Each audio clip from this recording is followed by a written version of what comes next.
another live recording of Here's the Tea with Wine Diva Tiara. I'm your host, Tiara, aka T, the Wine Diva. And I am here to bring you some fun, some laughter, some joy, and of course, some wine. Today I have with me Jay. The letter of the week. The letter of the week. The only letter of, well, I guess T is also another letter. Your life. Of your love. Of my love? Mm-hmm. I mean, I love myself sometimes. What up, Duffy? What up, girl? Okay, let me double check that we're live on the places. You know how we do the things and the stuff and the places. But yes, so this episode is it's another Wine About It episode where we are going to discuss the travesties that is Mulan. Travesties. Exactly, that was a joke. We haven't actually watched Mulan, but we haven't heard nice things about it. So I think we're gonna wait. I think it's like premiering at like $30, and I get it. You're trying to like make your money back at the box office and all that. Jazz hands. More like a house office, the way these things are going. Yeah, for real. Things are going kind of cray right now.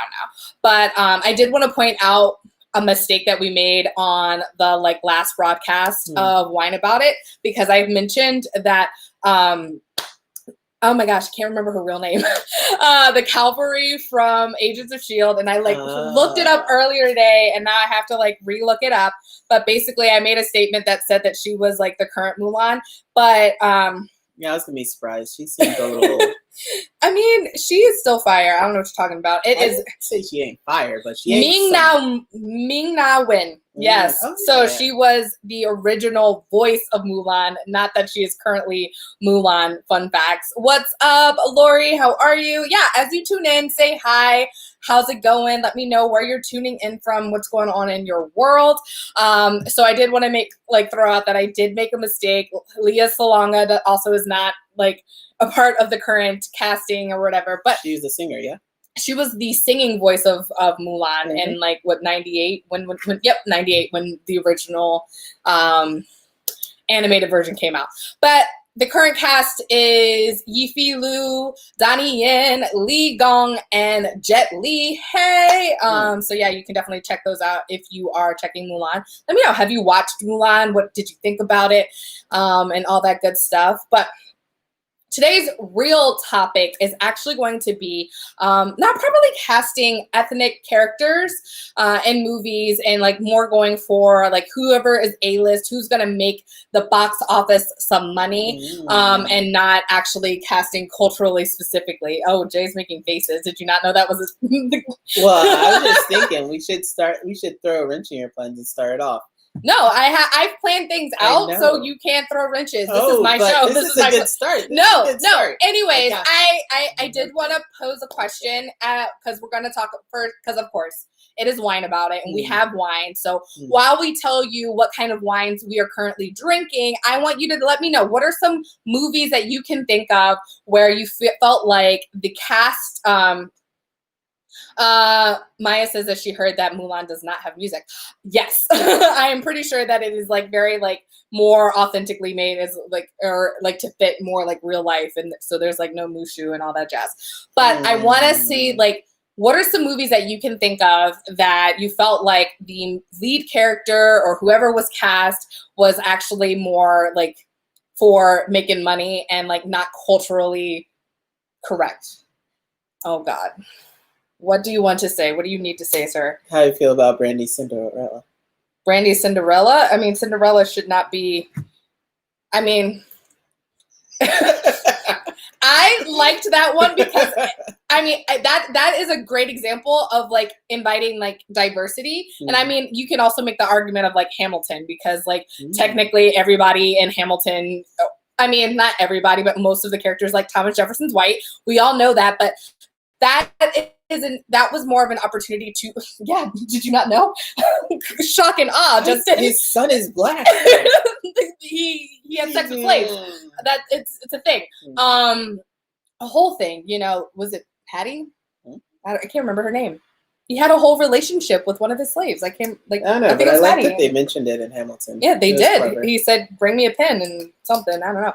But anyways, but but yeah, Hamilton was like an opportunity. I feel like it's an opportunity to bring more diversity to, you know, a world that often whitewashes, you know, its characters and tries to and removes diversity, I guess, from the realm. But anyways, while you're letting us know, what are some different movies and shows that you can think of that you felt that the main actors weren't culturally correct? Let's talk about wine. So what are you drinking on, sir? Oh, I'm drinking the best of the season right now. It's the best of the season. 2020 Royal Mama, specifically the Is it Queenie's blend. Is it 2020? I mean, it's drinking. It's a non-vintage, honey. Well, it's a blend. So okay. So this is going to be a wine education moment for you right now. Okay, so it is a blend, and so therefore, when you say the year of a wine, that is the year that the grapes were harvested. So 2020 harvest season is going on right now. At least in the States. If you were like in like maybe the Southern Hemisphere where the where it's like warmer in like January, like, you know, they might have harvested, like Australia's already done their harvest, but like the US is currently harvesting, you know, if they're not fires, wherever they are. But yeah, US is currently harvesting. So that's not a 2020, but it's also a blend. So it could be, you know, grapes from like 2017, grapes from 2018, and grapes from 2019. So what's the phrasing for when it's first sold? That's not a phrase. No? You don't say like first available. No, it's not like not important. It's not really that important, because when you're talking about referencing wine and you're trying to reference like, okay, like the year is signifying the year that it was grown, because they want you to know like, oh, this was a good year. Like when you're thinking about like which year had really great weather in Napa, or which year had really great whatever at whatever time, like that's why the vintage is important. Makes sense. I mean, now rosé on a different thing is just more like you're supposed to drink whatever is the most recent rosé, but still, it can still have the same effect. You still want to know, like if you know that a particular year was like super super dry or super super rainy, and like known for like getting botrytis or like some sort of virus on the wine or on the grapes, it might not be like the best year to like drink. Right. You know? All right. Anyways, now that we've gotten completely off track, yeah. So like, where do we want to start with this? Actually, you were saying the Royal Mama. What do you think about it? Oh, it's the best. But what are you drinking? Hold on. I'm asking you a question for a reason, so I can type. My bad. So yeah, Royal Mama is definitely one of my favorites. I'm a sweet wine type of drinker, so it's a little bit on the juicy side if you like juice or people say Kool-Aid, but I don't think it's that sweet, honestly. And I had really good experiences with the wine tasting where she had us taste it at, and all her friends love it, and we bought it. So, yeah. Okay, so I am drinking where did I put it? Tried and true. This is like a all the time go to. The Table red wine. It is another red blend. It's a little bit drier than the Royal Mama, and Royal Mama sold out anyway, so that it is what it is. What's the grapes in the Royal Mama? Jay does not have the card, so Jay does not know, and I don't think it's written on the back. It is not. Yep. So we're going to say it's a proprietary blend. No, it's not. You can totally, if you look on my like winedivatier.com and you look on my website and type, actually, I take that back. Royal Mama's not on there, so you're not going to be able to find it. So, if you really are curious about what grapes are in whatever, just send me a message and I will look it up for you. But it is not. Oh, I see an error is loading on the thing. Okay, never mind. But anyways, Sarah says she is drinking the Dusk Shooting Star. Sarah, if you can look up what is in the Royal Mama and let us know in the comments, that would be helpful.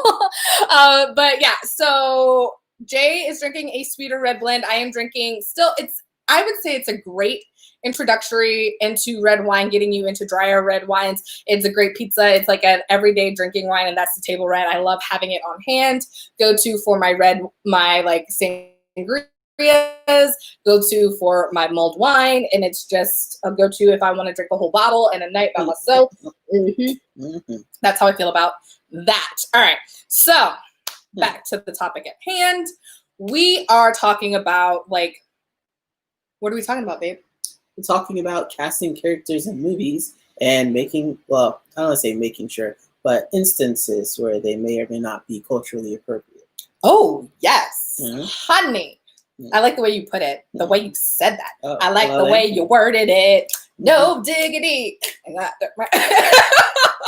anyways. But where do you want to start with it? Where do I want to start with? I mean, like, I feel like Hollywood has some ways to go, but I mean, I'm also going to say, thank you, Sarah. I'm also going to say that Hollywood has put in work, you know, like if we think about, we're going to start on like the jazz singer, because a friend of mine, like I did a post earlier on Facebook. If you're friends with me on Facebook, or I mean, my page is public anyway, so all you gotta do is just go to my Facebook profile. You can see it. But I did a post earlier today where I asked, what movies have you seen where you felt like casting was more about getting an A-list actor over being culturally correct? And one of my friend Chris, brought out like a whole bunch of references, but he said Al Jolson and the Jazz Singer, which is like, you know, originally like blackface. Like we're talking blackface where, you know, a white actor will put on makeup to darken his skin and portray a black character. So like, you know, we don't do that anymore. So obviously Hollywood has made some great steps in being more culturally diverse and inclusive.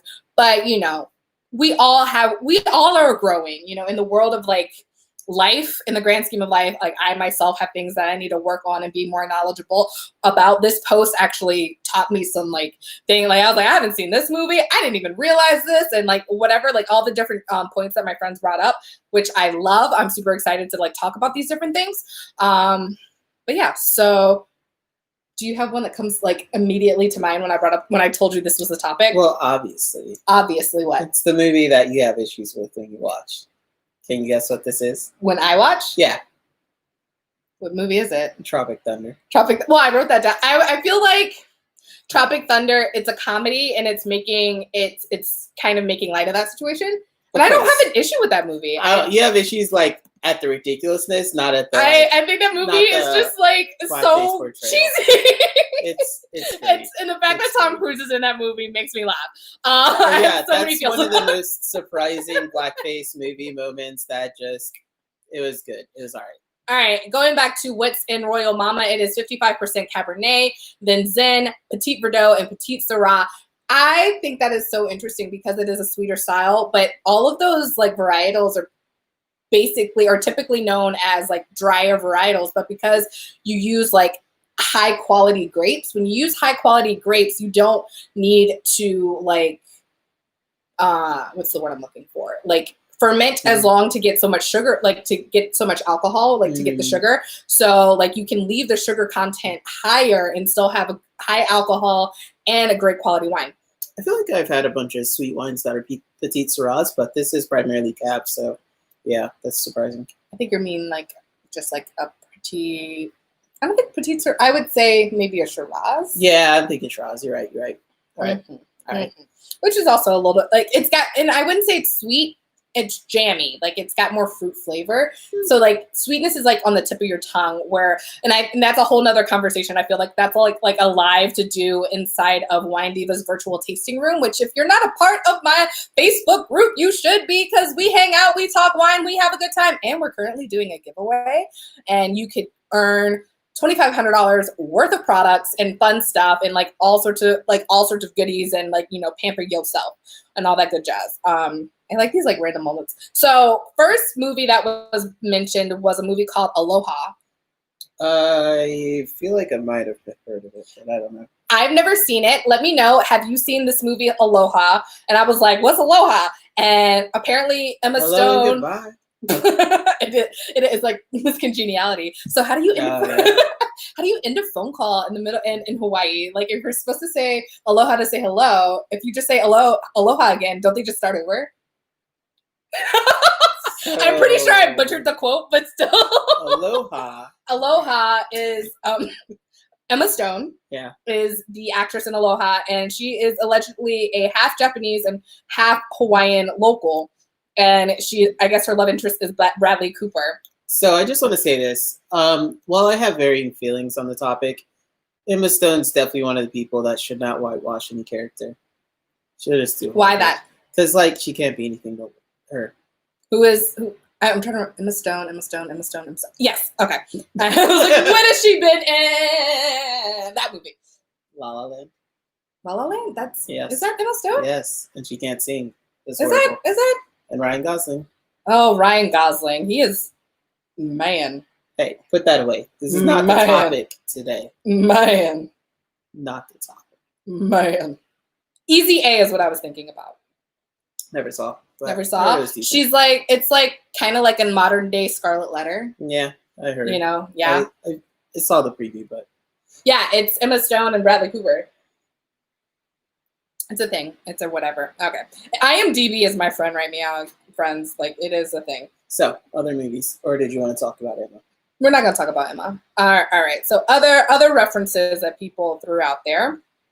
Let's get down. Let's get back to it. We've got, so thank you, Alyssa, for nominating that one. So Chris said the jazz singer. He also said, I'm interested to hear your thoughts on this. Tom Cruise for Edge of Tomorrow. Wait, who is he supposed to be? Asian? So Chris said it's an example of erasing diversity to play for the most profitable demographics, white men between the ages of 18 and 34 with a higher disposable income than average. But like all he's saying is that those are the people that typically get put in these roles, right? Yeah. But what's the issue with him being in that role? Well, he didn't answer. He didn't say that. That's what he said. I was like, well, what are your thoughts on it? And he was just saying that, like, you know, that was a movie that had an opportunity to be diverse. And bump that. He did the most amazing you job. just Best sci-fi love, movie ever. You love that movie. That's why I was just like, I wonder what Jay's going to say about this argument. Doesn't matter. Like, best sci-fi movie ever. Tom Cruise plays, like, a great dick, basically. Like any guy that you're not supposed to end up liking because of his personality. He does great at it. So I'm not angry when people do an amazing job in the role if it could have been diverse. It doesn't matter to me.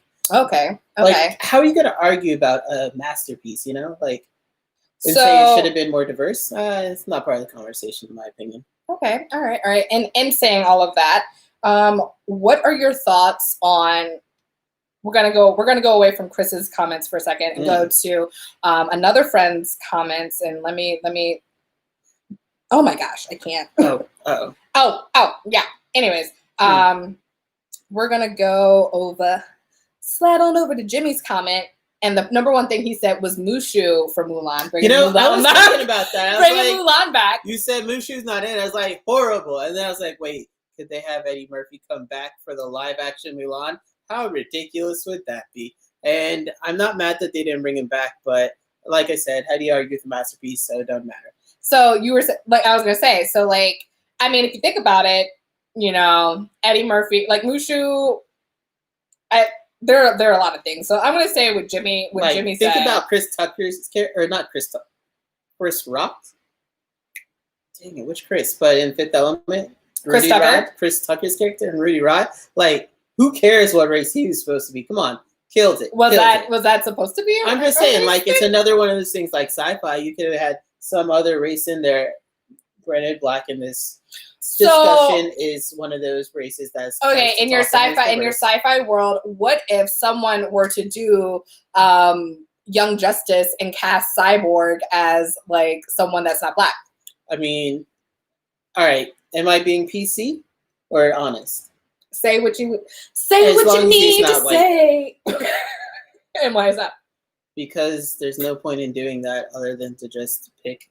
Well, I mean, didn't Cyborg actually start as like a black man, like, and become a cyborg? You know, I'm not sure. I gotta look at the original, but I feel like originally he might have been white, but he's been black for a long time. So, but basically, he was just saying, like, Eddie Murphy did a great job, but to Chinese culture, that was not a good homage to Chinese culture. Wait, but was Mulan a good homage to Chinese culture? Nobody that I've talked to said, it's very touching and representative of my culture. They said, like, yeah, it's not accurate. I think you could say the same thing for, like, Princess and the Frog and stuff. Like, I feel like when a big name like Disney is making steps towards being inclusive and being diverse and helping people see people that, like, you know, look like you or whatever. Like, for me, you know, growing up, like, Princess Jasmine was who I like wanted to be more like, because she was the closest Disney princess to a black woman. Mm-hmm. So, like, as a kid, I feel like you try really hard to find heroes and find people that you resonate with, and you also go for someone that like looks something like you, right? So that would be the equivalent in Aladdin of saying, should Iago have been a Middle Eastern guy voicing him? I mean, does it matter? And in theory, like everyone, it's yes. Really? I mean, it's a classic, and I love it. But like, if we're trying to get better about being more diverse, and I like voice actors for me, I feel like, because I'm trying to remember who pulled out of a movie. Recent? It was recently. She pulled out of voicing a character because she didn't fit their race. Their race. Like, it was an animated film or an animated TV show, and I thought her voice was awesome. And she no longer felt comfortable voicing the character. There was one for Big Mouth. Yeah, I think it was Big Mouth. That's not a movie though. I said a TV show. I thought you said a movie. My bad. I said an animated TV show. So yeah, it's the I guess she's black girl in Big Mouth. Yeah, but I love her voice, and I think so. I feel like voice acting does offer a little bit more opportunities for people, and the person who pulled out was also of a diverse like background. Mm-hmm. So I feel like, the argument isn't necessarily that everything needs to match 100%, but there needs to be more opportunities for different nationalities, different ethnicities to be seen and be heard in general. So like, it's kind of the hard discussion though, where like Hollywood won't move and budge unless these things happen. But a lot of the wave of things that happen where voice actors are like, I got to step back from my character. I didn't feel like 90% of them made sense, but allowing those roles to be cast is kind of like another thing that you see in business of there's requirements for minority-owned businesses or female-owned businesses to be given a certain percentage of the business so that they will actually be chosen and there will be businesses of that nature that can flourish. Right. So if you don't have that similar thing in certain markets, it never happens. So I understand that, but I didn't feel right about a lot of those people canceling on their roles. I think the biggest part of the issue is just like having someone who like, a Mickey Rooney Breakfast at Tiffany's, having someone that's obviously white, like completely portray someone that is not, and like try to step into that like cultural space is that, and then, or taking what a film is supposed to be about and like changing it up to make it more appealing to the demographic that's going to spend money, I guess, is essentially what it is. By casting an A-list person. By casting an A-list person. Who, in this discussion as well, is Tom Cruise. Has that happened for like Denzel or another black person? I can't really think of I don't have any specific things. Black James Bond, we were hoping. Idris Elba can do whatever he wants. I feel like that would have been the argument. But like Trevor Noah made a great argument for why Idris Elba can't be no, I said Tom Cruise. 007, which was that like if you're in Scotland, Idris Elba would just very much stand out. So before Into the Spider-Verse, how do you feel about the Black Spider-Man movement? I'm down for it. Do you think it was appropriate? Long time coming? Nice to have? Should have been done or not important? I mean, like, I can see both sides of the argument. Like, he's not, I guess, I don't know. I liked it. I was for it. So we're going to just leave it at that. Okay. I don't know why we're out of focus. Yeah, I don't know. Maybe you just got to stop moving, Justin. It's all your fault. You move too much. But another one that came up that I was really, really surprised about, my girl Mandy Harper Rowe, fellow wine sister in the house. She said Colin Farrell and Alexander, which is a story about pretty much any Egyptian story. No, Alexander the Great is Greek. I know, but like Troy, I guess that's also Greek. Sorry. But I'm also thinking Egyptian. But yeah. Well, Egyptian is like the whole cast of Aida when I did Aida. Because technically Aida is supposed to be Egyptians and like Nigerians, and 9 times out of 10 the Egyptian side is just like all white people, and then Nigerian side is all black people, or in the production that I was in, a little bit mix of anybody and everybody that showed up. But yeah, like pretty much any Middle Eastern or Greek movie is always like main hero, main person is white. Yeah. So, I mean, American white, not even like European white. But Colin Farrell's Scottish. Yeah.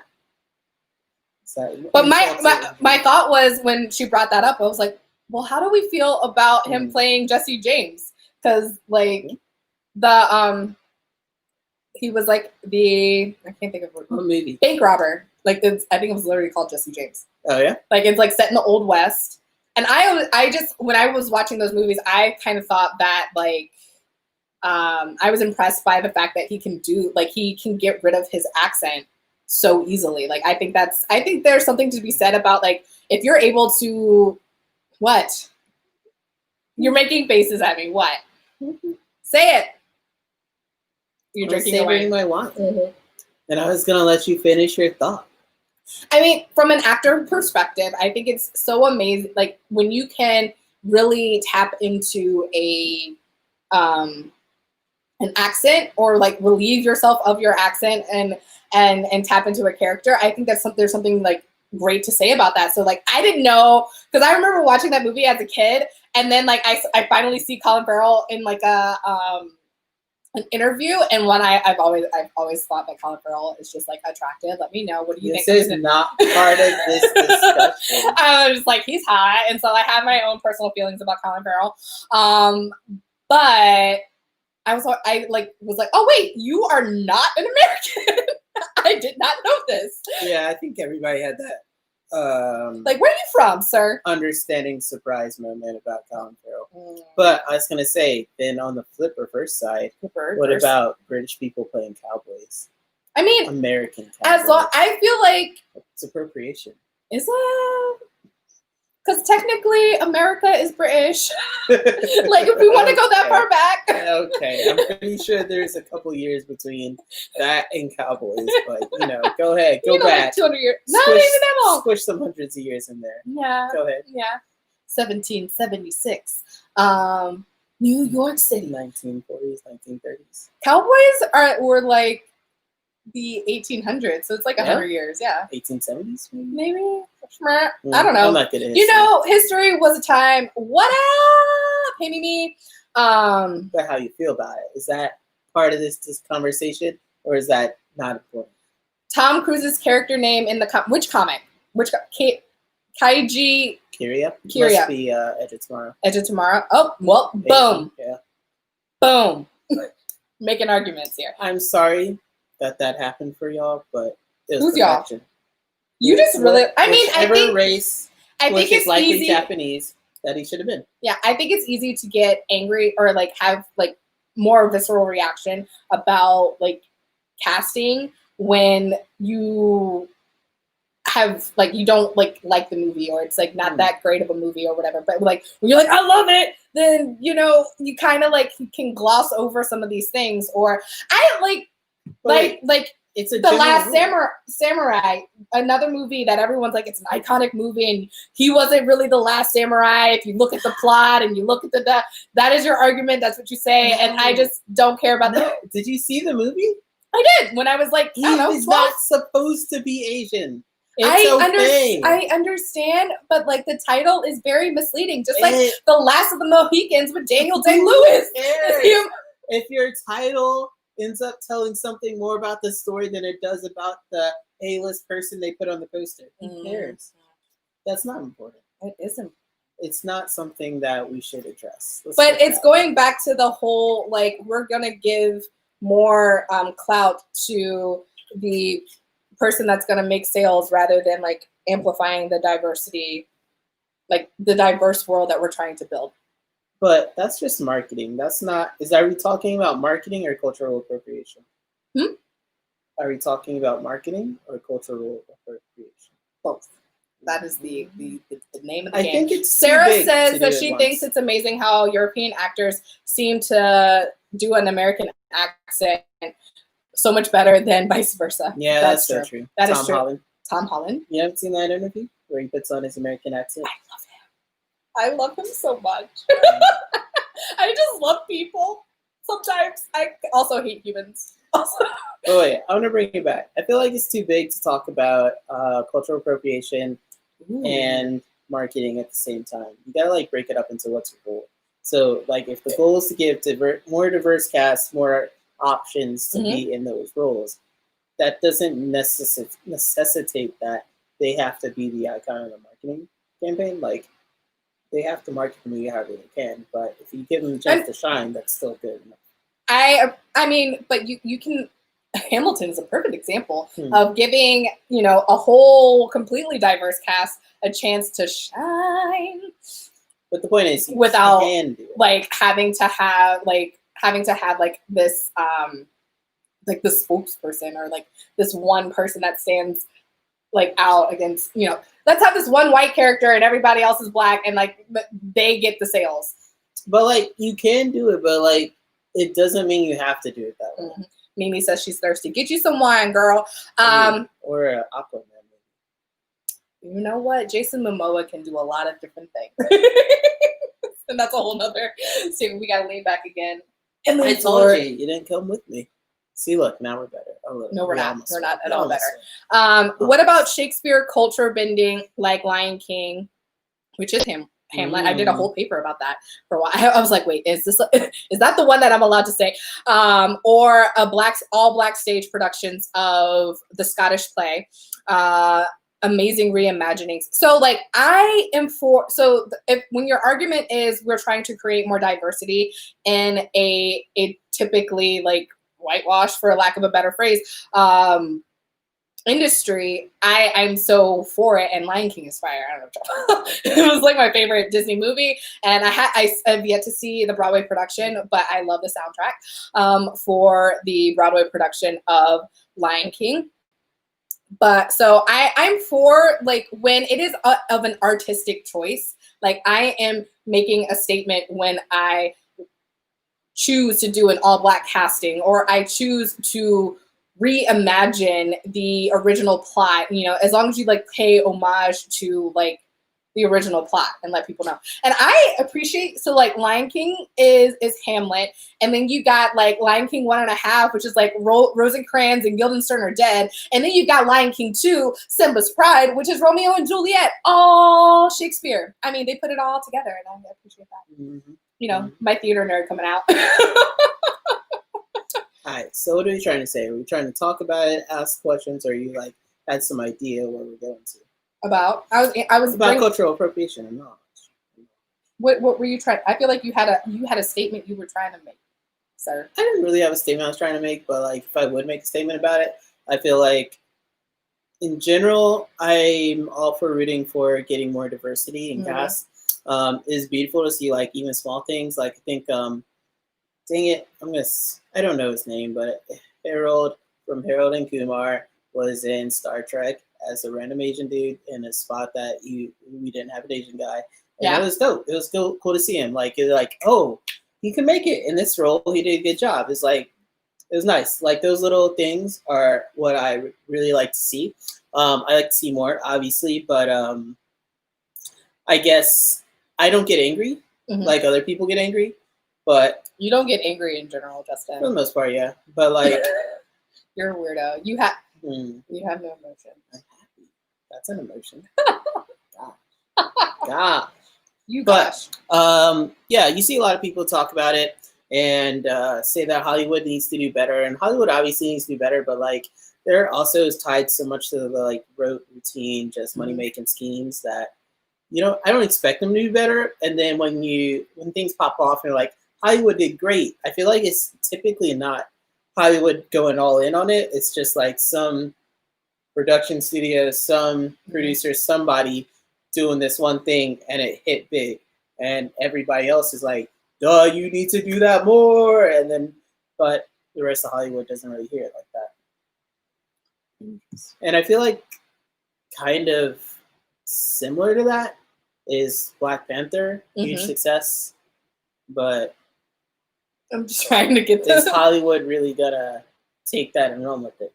Nah. I feel like it's not. I think that they're gonna try to do more. I mean, we've got Storm coming out with more stuff. Mimi, what you drinking, girl? I feel. Did you hear that Beyonce might be the next Storm? I have feels about that. Like, I think she's an amazing. Like, this is like an example of like casting someone just to make some money rather than casting. There are so many amazing Black female actors out there. Beyonce's not an actor. But she is an amazing performer. See her on stage, you know, do all of that. But like, I'm gonna let that character live. Storm never does anything important in any movie. Which one? What did she do? When did she have She that controls character? the weather, sir. Oh yeah, so she just looks into the back of her eyes and Holly Berry. The views of these X-Men, sir. She doesn't do crap. She never had a nice, deep conversation with nobody. No philosophical moments. Because they didn't give her opportunity. That's what I'm saying. Okay. She don't do crap as a character, and that's not about who they cast. That's about how they do that character. Mm-hmm.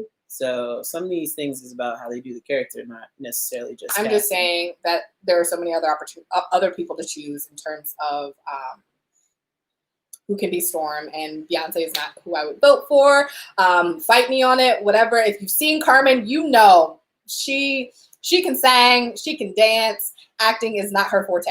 I don't think anybody said they want her as Storm. I don't think everybody's on the hate train. Hate train. Choo choo choo choo. Mm-hmm. Hate. Haters gonna hate. Was there any whitewashing that triggered you? Triggered me. Or that you really didn't like? I feel like there's got to be something out there, and it's not coming to my the forefront of my we've already talked about my normal triggers, but they're not arguments, real things. Nothing tripped you off in the comments. Something that I didn't really notice, that I found surprising. So talking about I mentioned earlier, we're all growing, we're all learning together, and we all have to work together to educate one another and rise together, as they say. All ships rise together when we're here to help each other out. And pointing out that in Memoirs of a Geisha, which a geisha is a Japanese lady of the night, and for those who might not know what that is, and for that film, the majority of the leading characters or cast were actually Chinese and not Japanese. And so the friend that posted it, they were living in Japan at the time of the movie coming out. So it was a huge uproar in Japan. But, I was in high school or whatever. The internet wasn't as huge of a thing back then. So it was not on my radar for that.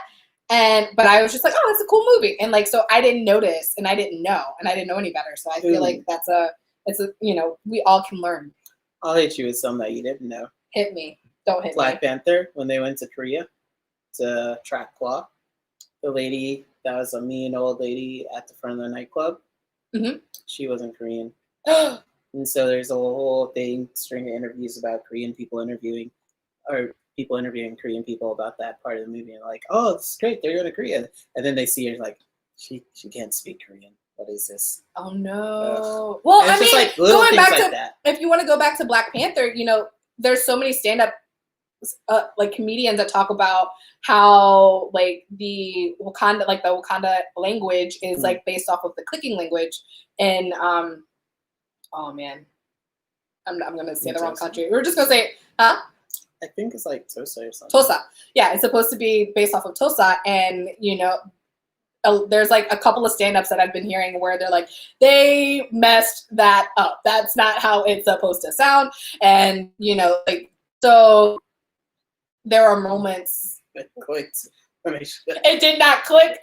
They clicked when they should have clapped. Yep. Is that what you're about to say? That's rude. I know. You wrong. But so again, when we don't know what we don't know, right? So there's that argument. So we all have moments where we can learn and be more. My hair is doing all the things. What should we do with those moments? We should talk to our friends and learn the things. Learn the things. All right. So taking a shift. thoughts on cosplaying your favorite characters, even if you don't match their culture?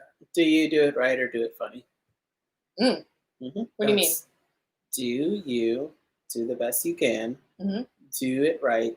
Do what the character's costume or general. I don't say ambiance, but I guess like their personality would Get do. the mood, the vibe. Yeah, the mood or the vibe, or do it funny. Do some sort of play on words, play on character, play on the situation, or play on some part of your cosplay to bridge the gap for what you don't have. Mm-hmm. So, but the point is being that you are okay with someone cosplaying whomever. No, I encourage it. You encourage it. Okay. All right. Mhm. That's basically what I was getting to. For those who might not be familiar with cosplay is, I mean, it's like basically Halloween every day. It is taking on your favorite fandom, character, whatever. So whether it's like DC, Marvel Universe, whether it's anime, gamer, Harry Potter, whatever, you take your favorite characters and you dress up like them. And so there is actually kind of in the convention world, there are some arguments where people are like, well, you are not the right race, or like you're black, you can't be an anime character. And I saw a really cool TikTok this week, and the TikTok user's name is, oh man, it's like Cuddly Daddy. Awkward. I feel like it was a little more aggressive than that. Oh my gosh, I like Comfy Daddy. It wasn't. It was a little less aggressive. But so he is an Australian.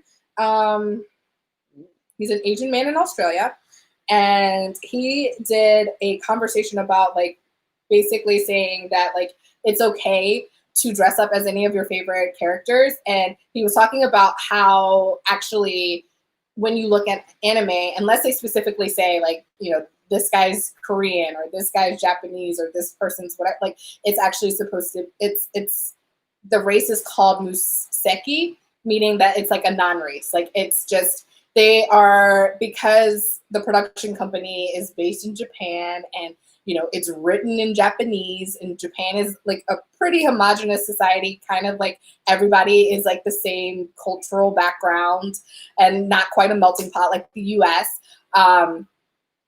They draw the characters to look like most people. Like I was saying earlier, we tend to resonate with people that look like us, whom, however you identify. So, yeah. I feel like you're about to make a statement about like someone who decided, who said that they were black. When I made it in my head. It's good. You made that statement in your head. All right, I put it out there for you though. But basically, making the point that like it's cool to cosplay. Like if it is a form of expression, and there is appropriation and then there's appreciation. So cosplay is on the side of appreciation. Do you want to get a little bit controversial with it? Oh, I feel like this whole topic is controversial, honey. So how do you feel about kids blackfacing on Halloween? Nope. Absolutely not. Never? Nope. Ever? Nope. Nope. Nope. I'm okay with it. Nope. Mm-mm. Because of where blackface comes from? Nope. I feel like they just need to be educated on it and respect it. But not make fun of it. I'm fine with the person who is like blackfacing their child is probably also not educating them on what blackface is and the detriments that it caused to, like, you know, us culturally, and therefore, no. Yes. No. But if you ever want to get past that, and if I personally am a fan of other races wanting to impersonate black people and wanting them to be us, because I'm a fan of appreciation. Let me finish because I feel like it's the other side of the coin that a lot of us that grew up in America live in, where you see white superheroes, white pop stars, white singers, and you want to be them. Right. And getting other people to want to be black people, I think is great. And so when you want to cosplay as Black Panther, but you don't got that mask, so you blackface it up, like teach them that, hey, this is what has happened. Don't do these things. Be respectful. And that's why I just feel blackface is not a way to be respectful. I think in general. I mean, like if you want to wear for Halloween, if you, it's your day. For a day to be something that you really admire and want to do. I think if you are like, if you're, white, Chinese, Japanese, whatever, and you want to dress up like T'Challa, knock yourself out. Don't blackface it. There's a pretty good cartoon where somebody's like, I'm gonna dress up as a black ninja, and they're like, oh, that's great. And they have their like black hood and they're going out, and then they take their hood off, and then they're all in blackface. And I think it's funny because you're like, I'm all for it. Be a black ninja. And then you're like, oh, you mean a ninja that's black? Nah, honey. I don't know. I feel like that Honey. dichotomy is funny. Mm-mm. Like, because it doesn't always mean a ninja that's black, but he means it that way. My ninja. Mm-hmm. Yeah. But, what would you like to say about it? I mean, like, I think, yeah, it's black. Do you think we'll ever get past that? Do you think it's some issue in every country? I mean, I think there are countries that aren't as, like, as I said earlier, a melting pot as we are. So I think it's not as much of an issue. But I also, like, going back to the original conversation about Hollywood. So, like, I feel like Hollywood kind of has the whole game in terms of, like, making movies, in terms of putting out entertainment that gets all the way around the world. So Hollywood kind of is like the spokesperson for, like, America. Not just America, but like it's like, Europe. Yeah, I mean, if you think about it, like, name a movie from Italy that you've seen. Exactly. But when I was in Italy, like, I could talk to these kids and they were like, I know Call Me Maybe, I know who Michael Jackson is, I know blah, like, but other countries. I'm saying we export more than, like, we import. So we are, I feel like this is a whole, like, way off base conversation, but we are, like, putting out so much content that, like, way more people see and way more people take in. So, and what's being created is more in other countries is more reflective of what their country looks like. And I feel like our content isn't reflective of what our country looks like. Oh, what part? As in that we could be way more diverse in what we put out, and we can have, like, we've been working on it, but, like, having that look, like, what Chadwick Boseman was talking about of, like, I'm not trying to accept roles of being, a gangster or being these, like, traditionally Black characters. I don't want that. I want to be, I want to be a role model. I want to, be something that people can look up to. People that look like me, kids that look like me can look up to. And as actors, sometimes we have to, like, throw away that paycheck and, like, really make that statement to say, I want to portray someone, or we need to create characters that show that not every Black person is some sort of, like, gangbuster. I hate that phrase, but go. We're not training day, isn't it? Like, Denzel Washington gets an Oscar for being a crooked cop, rather than, like, any of the other, like, amazing roles that he's played where he's been an upstanding citizen. Halle Berry gets her Oscar for showing titties, rather than any of the other things that she's done.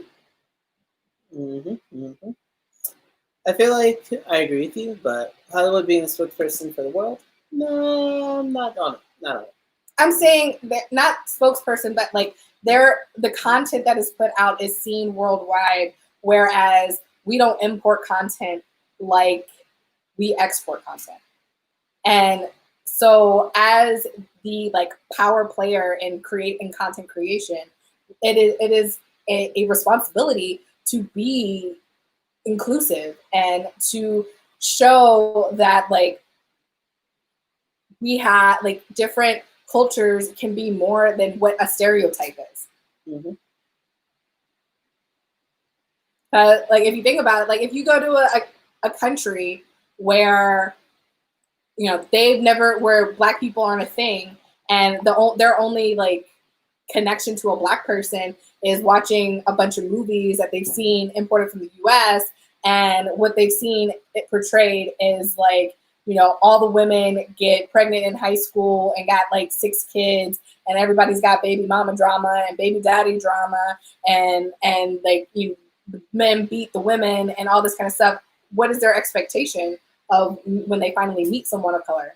Yeah, one of the things that they said in that interview on Black Panther, when they're showing them the Korean scene, was like, "Oh yeah, Black Panther. I didn't know Black people could be attractive." That's exactly your point. Mm-hmm. Exactly. So it is a responsibility to really show that any culture, any nationality, any race can be successful, can be a role model, can really like stand up and be a name for the race there, and put it out there. So, on that note, I gotta say, I totally agree with you, and I want to fight for our Hispanic brothers and sisters as well. They need a Hispanic superhero. Wasn't Spider-Verse Dominican? Yeah, I don't think it's enough. I don't think it's enough either. Half Black, half Dominican. Mm-hmm. Only the mother spoke a look of Spanish and alluded to it at all. Mm-hmm. Yeah. It wasn't like known, but no, Spanish. She spoke Spanish. Like, you should have figured that out. Yeah. Agreed. I mean, I like I said, we've made steps, but the work must continue to go on. Yeah, so all I'm saying is, we're ahead of that curve. So let's bring up the rest with us. What up, Angela K? Girl, it's been so long. I feel like this was a topic that would have been great to have you like on at the beginning. Love it. Did you have any final statements? Moi? I made my final statement. That was your final statement? Mm-hmm. Yeah. All right. So final statement being that is our responsibility to be more diverse, put out more diverse content. And watch it. And watch more diverse content. Oh, yes. That's a perfect thing. And on that, speaking of which, on that note, make sure that you always, to my Black brothers and sisters, let's not wait for it. Like, let's not pirate the things. We have to see. I feel like your mom always talks about this. Like, I have to see this in theaters because we don't get that many movies. Yeah, it's a thing. It's a thing. It's a whole thing. I saw Best Man Holiday for that reason. We have to see it. I didn't care about it, but I mean, it's a cute movie. It's fun. Yeah, it's also more like a chick flick. Yeah. Yeah. But dang it, I had some. Oh, there's actually a new one that came out big. It's a Black Lovecraftian horror. Wait, a what? Show on Hulu, I believe. A who? Black Lovecraft. What's the Lovecraft? Lovecraft is an author. I don't remember which year, but he came up with a lot of these like eldritch horror type, elder monster type, scary scenarios. Also, Dreamed Up Cthulhu. If you ever heard of them? Cthulhu. Yeah. And so they reimagined the TV show with it with Black cast, and that's the current controversy, which I'm surprised didn't get put in your comments at all. It was not put in the comments. Yeah. Double check. Mm-hmm. Let me look, see back. The things I've heard seem like it's done well, but I haven't watched it. Mm-hmm. I haven't looked into it too much. But yeah, that's the most recent thing that goes right in this topic right here. Angela loves your shirt. Thank you. I also want to throw out the other like contenders for this conversation, which was Shia LaBeouf and the Tax Collector, Natalie Portman in Annihilation, Natalie Wood, West Side Story, and there's like a whole conversation from my boo Joey Olsen and my love Stacey Crickmer talking about like both the movie adaptation and the play adaptation of West Side Story, where Maria is played by a white woman on all accounts, and even when in my high school Maria was a white woman. Was it good? I mean, my high school's production. I mean, Gina is an amazing actress, and I think I have no qualms for her. Also, when we think, I guess we're not ending anytime soon. In terms of theater, especially like where I grew up in, like the opportunity to have, like, I didn't have an opportunity to do Aida until I was in my later 20s, and like I remember our theater director mentioning it when I was in high school, but I was also getting ready to graduate, and he was like, "Oh, maybe we can't do Aida because it was such the diversity in our school was like not so." You don't have that. If you don't have the actors, it's one thing to be like, hey, there is a Hispanic woman who is like, there is a Puerto Rican woman who auditioned for this role, and we're going to give it to the white girl, versus like, we have no Puerto Ricans. So you had no Egyptians? We had no Egyptians when we did Aida. Right. We did not. That we did not. That is the thing. What are other high-end contenders that came up? Did you talk about ScarJo with Ghost in the Shell? No, I was waiting for you to bring it up. Say your ScarJo Ghost in the Shell argument, babe, because no I feel like people. For those that don't know, Ghost in the Shell is a sci-fi, probably anime, definitely anime, probably comic or Japanese comic manga, and in that world. They've got a whole thing where ghosts are basically like the human souls, and they're able to put them in different robotic bodies called shells. And so one of the main characters is an Asian lady that has purple hair and is played by Scarlett Johansson in the movie. And a lot of people are like, that is the worst thing you could have done. She is not even Asian, not reflective of it. And I was like, yeah. I mean, this is a girl that got put into a new body with purple hair, mind you. I don't know what race that is, but into a new body in Asian culture. And it's like, a lot of times they idealize like the white image as being the most beautiful image. So the idea that when they finally get artificial bodies, some of them might be white as opposed to pure Asian. And when you say Asian, like, I mean, is it, I feel like that argument, because like you're putting a whole lot of different countries in that statement. When you say Asian, so I might be you wrong mean for like that, Japanese culture? Do you want to be a little bit more Japanese? I do not, but more specific. If you prefer, we can. Yeah, but yeah, because I'm gonna be like, I don't Japanese, really see any of my Filipino friends trying to be like whitewashing their face or buying that bleach stuff, but I did see it a lot when we were in Thailand. Not that I saw anybody use it. So yeah, specifically in Japanese culture, we see it a lot as well. So I'm not really that surprised that somebody would choose a white avatar as their new body. That's perfect. I mean, my body. If we're gonna like, my body would just be one that was like that could eat anything and not be fat. Doesn't matter what color. You're just a rainbow body. I don't care what color my body is, but if they can eat anything and I gain weight, I'm fine with it. That's cool. I try it out. I mean, I'd be interested to know what a penis is like too. So, like, these are the things. Can be played by ScarJo.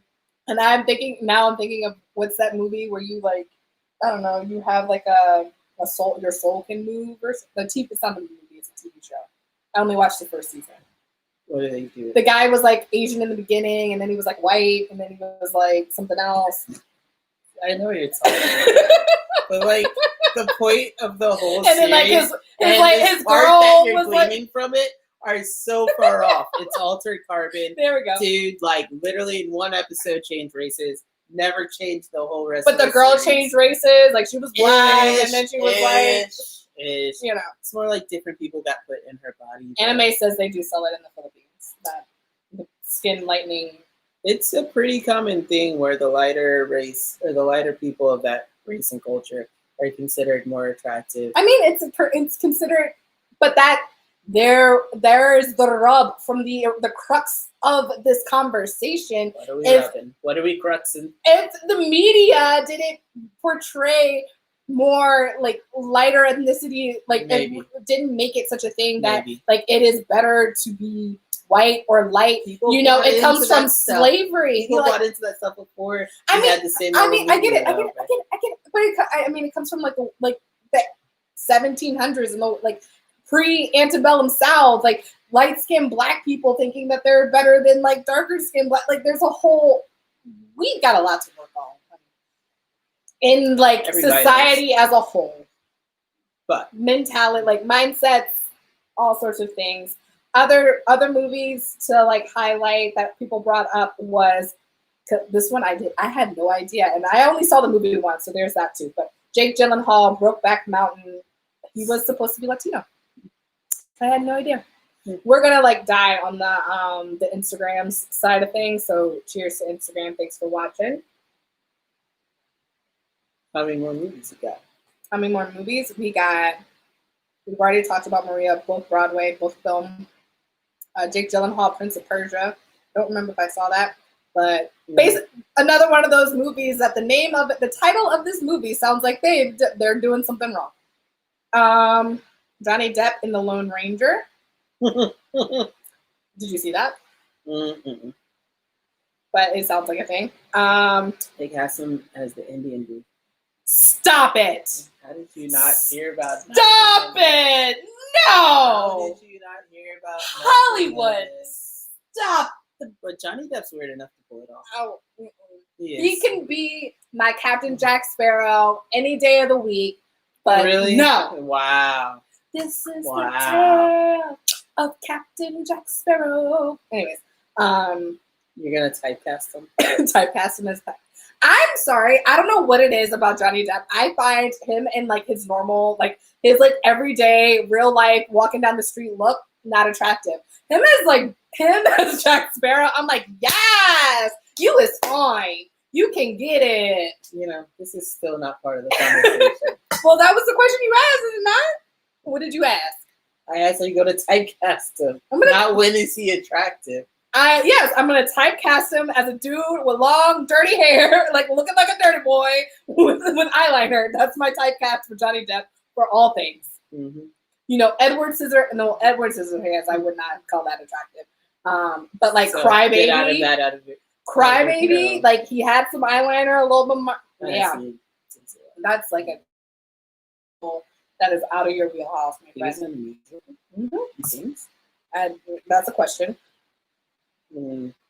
Wow. One of those. No matter what you're saying. But speaking of musicals and like Matt, the last thing that was posted was Hugh Jackman as Jean Valjean, which Hugh Jackman, Australian. Jean Valjean is supposed to be French if we're talking about the cultural statements about it. You know, but the argument was also put out there that what about Gerard Butler? He doesn't belong anywhere in that movie. Gerard Butler was not in that movie, but Gerard Butler was mentioned earlier, and Gerard Butler and one of the dudes from Game of Thrones as the Egyptian gods and gods of Egypt, because Gerard Butler apparently didn't even lose his Scottish accent. Honey. Wait, are all Egyptian gods born in Egypt? Honey. Some of them can travel to gods. Egyptian is in the name. Yeah. I mean, if you're an Egyptian god anywhere, can't they? They're supposed to reside in Egypt, eh? You know, just taking that. No, what are you?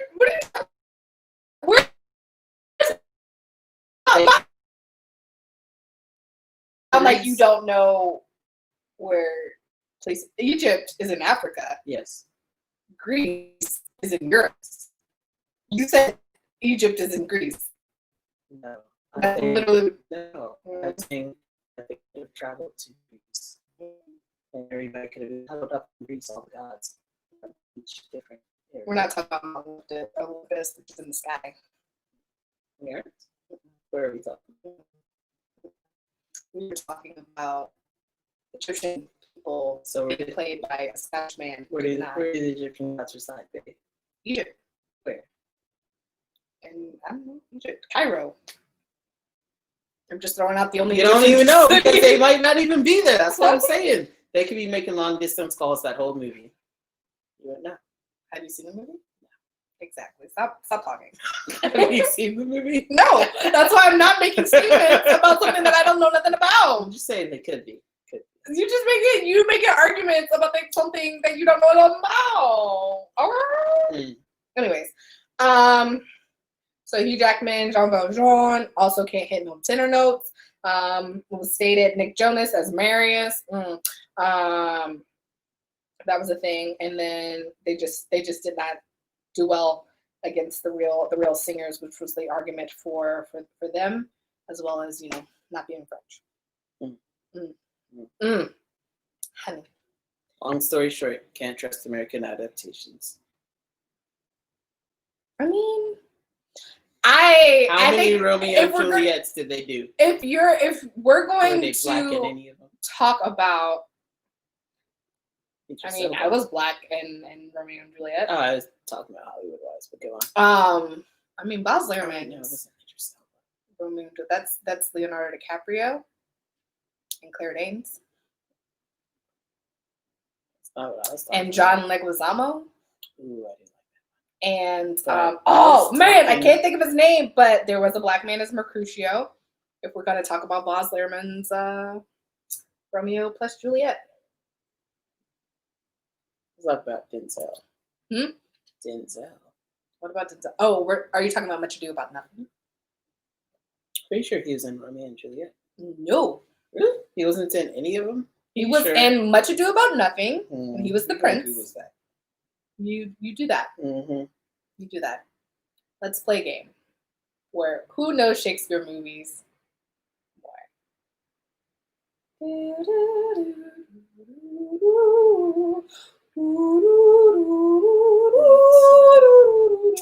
Yeah, 100%. I know, thank you. And on that note, we can end it because I am right. Yeah? Yeah. All right.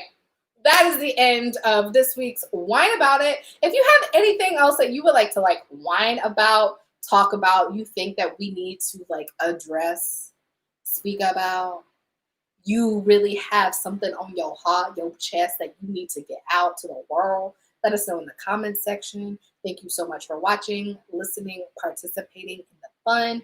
I appreciate you. I love you. Bye.